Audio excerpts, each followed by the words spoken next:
And I'm here with our third guest this evening who's helping us celebrate TCM's 15th anniversary. And in case you haven't noticed, the one thing they all have in common is they all like TCM. And with me right now is somebody who'll be familiar to you if you check our TCM message boards. His name is Kersten, and he's from Los Angeles. Welcome, Kyle. Thank you, Robert. It's a Good pleasure to have be you here. Good. Truly an honor. Now, Kyle is with me in person to introduce one of his favorite classic films, Meet John Doe. Really great Frank Capra movie from 1941. Before we get into the movie, though, you live in Los Angeles. Yeah. What do you do for a living? I'm a bartender. Oh, yeah. Well, I then work you in a hear a nice lot of great restaurant. stories. I hear wonderful stories. Yeah? Yeah, so, and I've also, worked with a lot of young actors or wannabe actors and wannabe directors, and Right. I'm the person they come to want to learn more about classic film. Yeah, and yet, do you want to be an actor or a director? No, not at all. Really? I'm just in LA for the weather. From where? Wisconsin. Okay. Yeah, but I've been in California 20 years. Well, when did you first kind of get into classic films? When I started to read about how 1939 was the landmark year in classic film, or in all of film, and I just wanted to know how many films there were that could be considered classics from 1939. I've come up with a great list of about 24, so then I just sort of started to want to be able to work through them and see them all.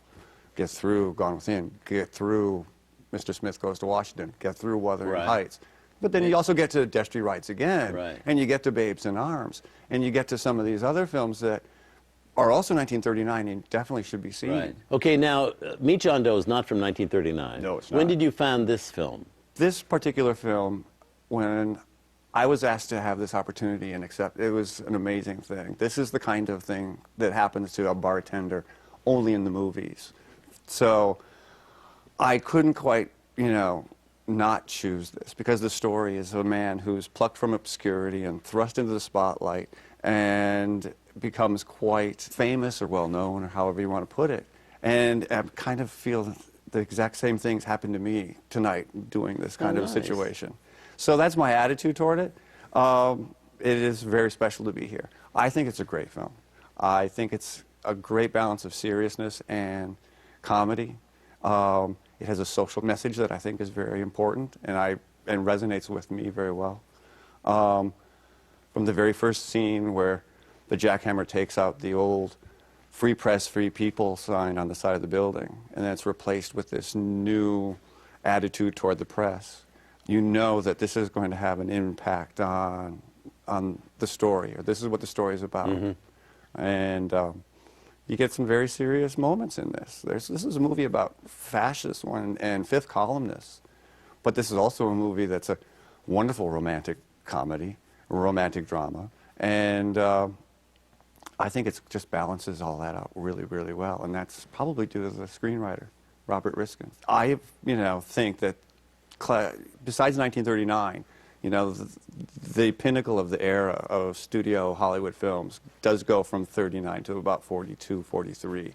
And you can basically see anything made in those 4 or 5 years Right. and be very pleased. And they hold up so well. They all do. Yeah. Every one. Well, let's have a look at the film. Here it is, the first movie actually directed by Frank Capra away from his usual stomping grounds of Columbia Pictures, this one done at Warner Brothers, and released in the months just before the U.S. entered World War II. From 1941, Meet John Doe.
I wouldn't do that if I were you, John.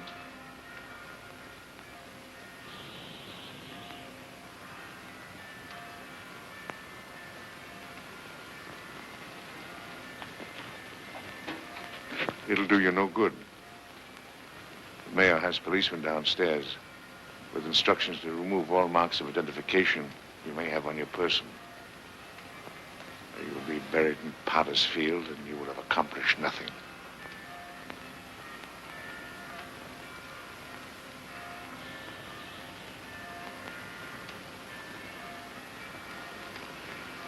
I've taken care of that. I've already mailed a copy of this letter to Mr. Cannell. John, why don't you forget this foolishness? Stop right where you are, Mr. Norton, if you don't want to go overboard with me.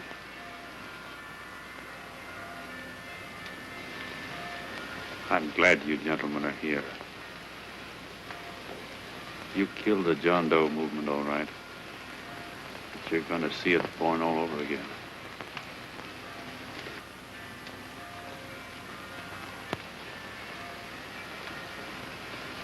Now take a good look, Mr. Norton. John! John! Oh, John, no, I won't let you. I love you, darling. Oh, please. Please don't give up. We'll start all over again. Just you and I. It isn't too late. The John Doe movement isn't dead yet. You see, John, it isn't dead or they wouldn't be here. It's alive in them. They kept it alive by being afraid of. That's why they came up here. Oh, darling. Sure, it should have been killed. It was dishonest. But we can start clean now. Just you and I. It'll grow, John, and it'll grow big because it'll be honest this time. Oh, John, if it's worth dying for, it's worth living for. Oh, please, John. Oh. Oh, please, please, God, help me. John, look at me. You want to be honest, don't you? Well, you don't have to die to keep the John Doe idea alive. Someone already died for that once. The first John Doe. And he's kept that idea alive for nearly 2,000 years. It was he who kept it alive in them. And he'll go on keeping it alive forever and always. For every John Doe movement these men kill, a new one will be born. That's why those bells are ringing, John. They're calling to us. Not to give up, but to keep on fighting, to keep on pitching. Oh, don't you see, darling? This is no time to give up. You and I, John, we... Oh, no. No, John. If you die, I want to die, too. Oh, I love you. Oh, John.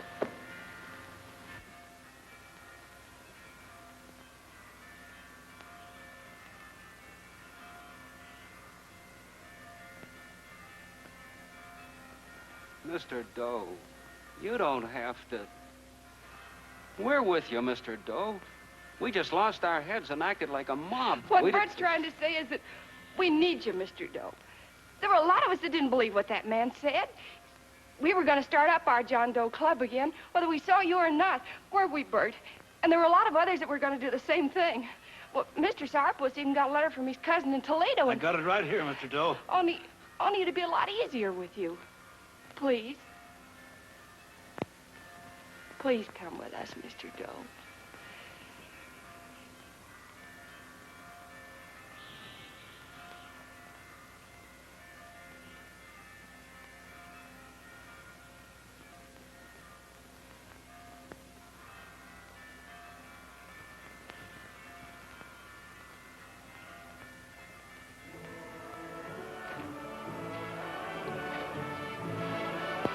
Long John.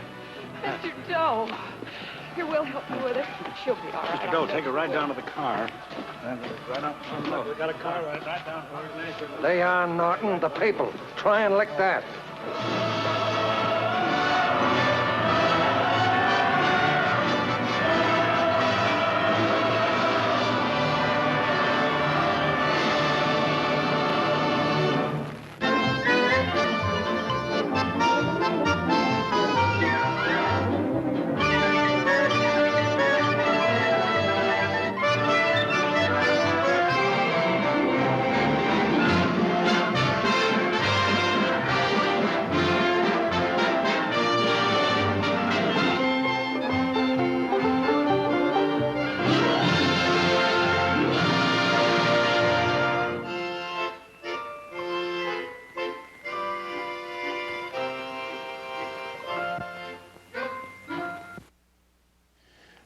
Wow, such a good movie. And really, with all that business about the political shenanigans, still timely.